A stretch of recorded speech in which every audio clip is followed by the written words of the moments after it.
Have you ever sat in a meeting where everyone's speaking English and you're just nodding along, not fully understanding, or too nervous to speak up? You're not alone.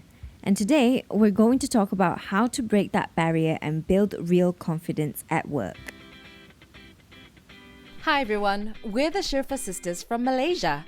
Azima, Amna, and me, Aisha, hosts of the My English Matters podcast.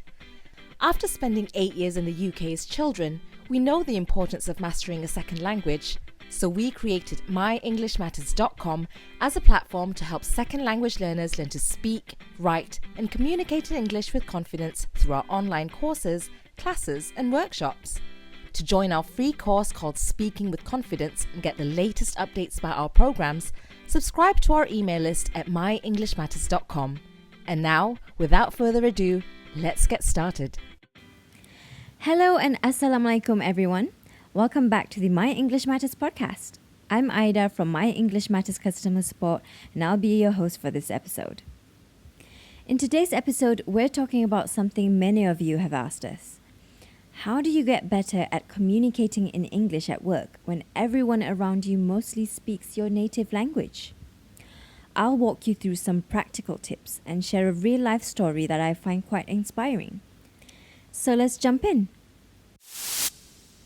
Let's start with this question. Have you ever found yourself in a meeting where everyone's speaking in English and you're nodding along even though you're not fully sure what's being said?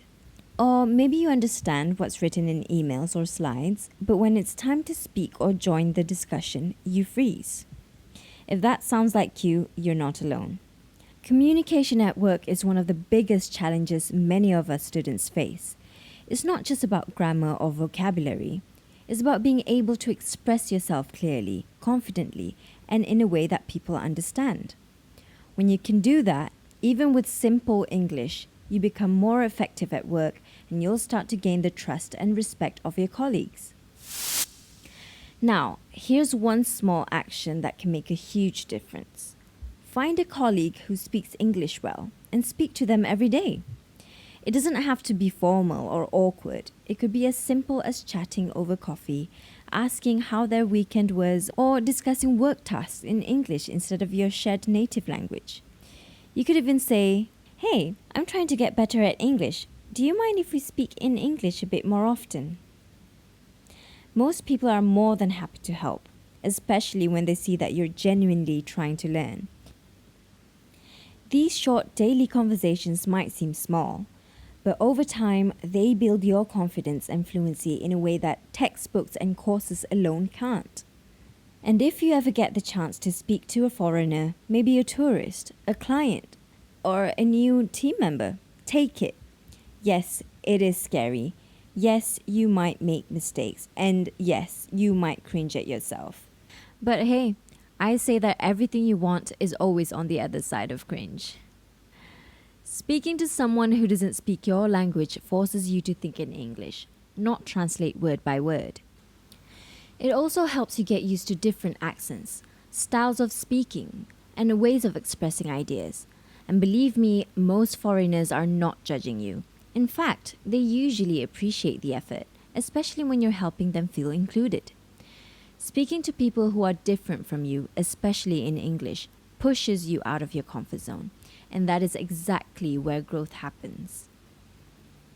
Actually, we've received some really thoughtful comments from our TikTok followers saying the same thing, that they feel less nervous speaking English with foreigners because foreigners tend to be more understanding and less judgmental. And honestly, I completely agree. Many foreigners know what it feels like to be in a new environment. English might be their first language, but they often appreciate when others try to communicate with them, even if it's not perfect. So if you're feeling nervous or intimidated, here's your reminder. Don't let fear stop you from speaking. Speak anyway. Speak imperfectly. Most people aren't judging. They're just glad you're trying. Every time you choose to speak instead of staying silent, you're training your brain, building your confidence, and opening doors for connection. Let me share a story that really touched me. It's about my friend Alif. Alif is a chef. He works in a busy, high-stress kitchen where nearly everyone speaks Malay. It's a place where communication needs to be quick, clear, and efficient. One day, a new staff member joined the team. He was different, a foreigner who spoke only English. Immediately, you could feel the distance. Most of the kitchen staff didn't feel comfortable around him, not because they were unkind, but because of the language barrier. And honestly, that is understandable. For many people, speaking a language they're not confident in can feel intimidating. They weren't sure how to talk to him, and he didn't quite know how to respond either. He was socially awkward, he rarely made eye contact, he barely spoke unless he had to, and it was clear he felt like he didn't belong. But Alif, instead of avoiding him, Alif made the effort to reach out. He noticed the guy was a little withdrawn and figured maybe he just needed someone to talk to. Plus, Alif saw it as a good opportunity, a chance to improve his English while helping someone settle in. It wasn't a big plan or anything, so Alif made it a habit to speak to him in English every day.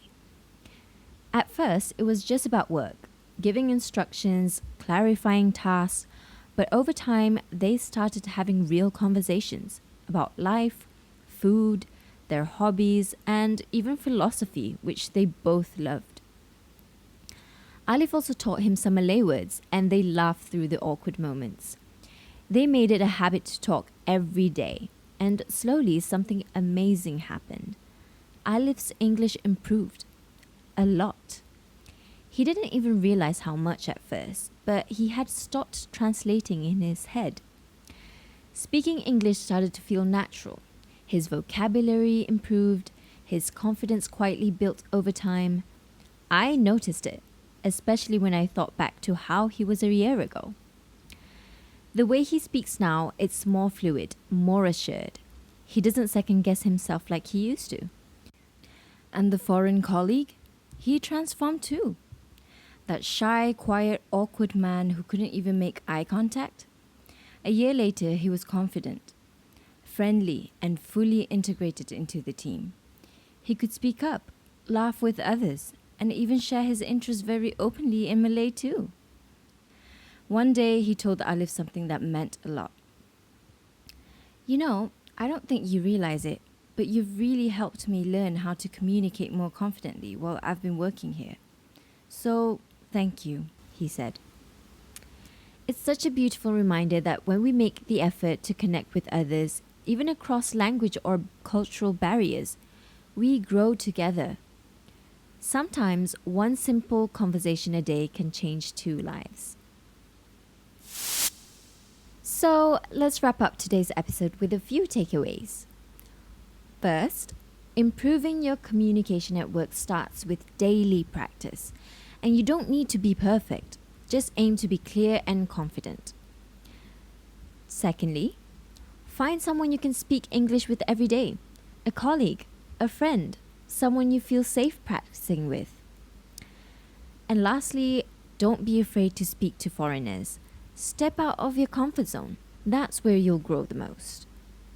And remember, like Alif's story shows us, when you help others grow, you grow too. And when I say that everything you want is on the other side of cringe, I mean it. You have to go through that uncomfortable phase, the awkward pauses, the grammar slips, the times when your accent feels too strong or your mind goes blank. Because that's where growth lives. Confidence doesn't come before practice, it comes through it.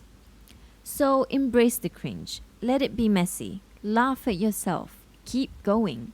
Because one day, maybe sooner than you think, you'll look back and realize, I used to be afraid of this, and now I'm doing it. And that is something to be proud of.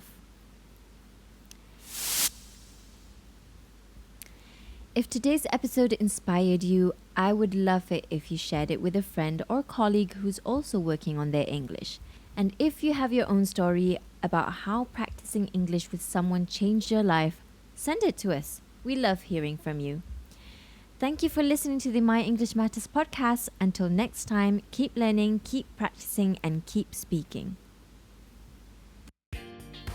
Thanks for listening to this episode of the My English Matters podcast. Please make sure to click the subscribe button if you haven't yet and leave a review of this podcast if you like it. If you'd like to learn even more with us, we have a free training called Speaking with Confidence where we send 7 tips to your email. You'll also get weekly emails with tips and lessons to help you improve your English. Join us at myenglishmatters.com.